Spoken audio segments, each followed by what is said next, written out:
Hey, this is Colton with Ajax Motorsports. Today I'm going to show you a couple of tips when it comes to washing your bike. So before we get started washing the bike, there's a couple of things that I feel like are overlooked. Airbox wash covers. Take this cover off here. So we'll toss that to the side, old magic trick here, out of the hand. This wash cover, it's real simple and easy. On these KTMs, they have these two little knobs up here that you'll want to snap this into. Make sure that wash cover's in there. Another thing that's looked over, which I hope everyone's doing this, is the wash plug. Plug that in there. Make sure it's nice and seated. You don't want any openings around that. You're good to go. This is the next step of the bike wash process. What I like to do every time I'm washing the bike is make sure that I work from the top down. Because as you know, as you're washing the bike, the dirt does like to fall down. So if you're busy washing down here and you get up here, dirt's just gonna fall right back to where you just cleaned. So still doing the pre-soak. We're not worried about getting it all off right now. We're just worried about making sure all the dirt is ready to fall off in the later process. Again, just softening up those layers. We can knock some of this bigger stuff off in this process too. That way when we get the cleaning chemicals ready, they actually have a surface to bond onto. Leaning the bike over, you can lean it over on a square stand. You can lean it against the grip. You might rip the end of your grip off. So one way you can do it is if you get it at the right angle, you can actually rest your triple clamp against that. And this bike's not going anywhere. This gives you a perfect opportunity to kind of look at the bottom of areas of the bike that you don't normally see. Cleaning the bottom of the radiators, just all the angles of the bike that may look clean when the bike's upright, but you'll find some nasty stuff under here. So you have to remember there are seals trying to keep water and stuff out of this bike. This is a pressurized system, so you don't want to go to town going crazy all up in on it. I know you want the thing clean as a whistle, but you do have to be mindful. There are seals in here behind this counter shaft. You don't want to get too aggressive. Bikes nowadays, they are electrical system crazy, so you want to be mindful that you're not just spraying this high PSI all up into this electrical system. You can give it a little bit of distance, but just don't get too crazy with it. Same goes for like the wheels. Don't get too aggressive on the wheels. You'll be pushing water past your wheel seals and all that stuff, and that's no fun. Same goes for like fork tubes. You want to make sure that you're spraying all the debris off here, but don't really spray where there's a direct seal. You might end up bypassing water, and that's not good for the bike either. Again, this angle just allows us to kind of see where all those little hidden dirt pockets are. Make sure you kind of get up underneath the swing arms. The calipers on these things, they like to hold dirt up at the bottom. You can spray that stuff off. Here's the quick and dirty on how to get clean with muck off snow foam. All you're gonna do is take that quick disconnect, snap that in there, find your adjustment, you're ready to go. All we're looking to do here is just make sure that it gets into all the nooks and crannies of the bikes, kind of swells up in there, gets in all the cavities. We've let this bike set for a couple minutes here, let it just do its work. We're gonna come in with these brushes, just touch up on the seat here, agitate that dirt. Any large surface on the bike, a lot of contact area, this brush is great for it. Just go through here, touch some of that stuff up.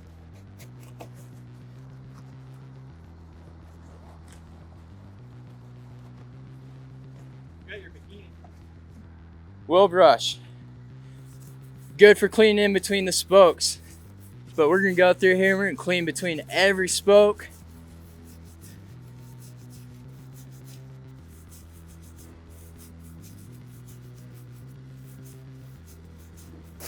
Again, this is a perfect time to just kind of watch over the bike, and you can find some missing hardware, some broken parts.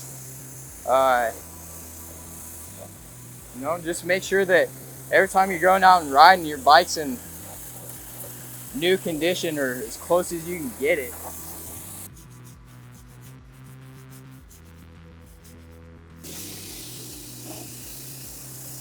Chasing that snow foam right off of there, and a nice clean surface exposed underneath. Lovely. I'm telling you guys, this is a killer product. Gotta get it. So that's the front half of the bike. We're gonna turn this handlebar. Make sure you clean in behind these fork guards. Your suspension, some of the most important part of the bike. Just make sure it's clean. One thing to keep a chain clean is a lot of companies out there make a nice chain cleaner. Maxima has a chain cleaner out here. First, we want to start off, always spray it from the bottom. Do a couple of rotations of that. This stuff's just gonna break up all that old chain lube and dirt grime buildup in there. Another thing you want to do after you spray some chain cleanup is chain brush. Agitate that chain cleaner. There's a couple things that you may have around in the common household. Scotch-Brite pad, Magic Outdoor Eraser.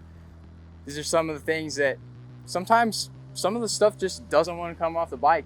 So a couple spots you can touch up with the Scotch-Brite pad. Headers on the exhaust. A lot of the time they like to, because it's a hot system, it bakes on dirt there. So this is Scotch-Brite pad, come in here. Takes a little bit of elbow grease. Go in here, touch that up. Japanese bikes with aluminum frames, it works great. You can go along the frame, clean that up real well.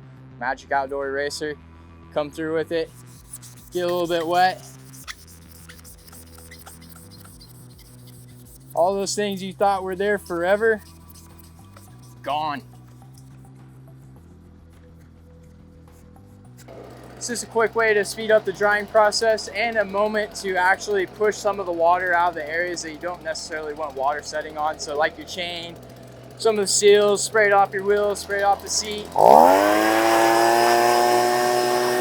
So this is another thing when it comes to finishing washing your bike that I don't know if a lot of people take into consideration.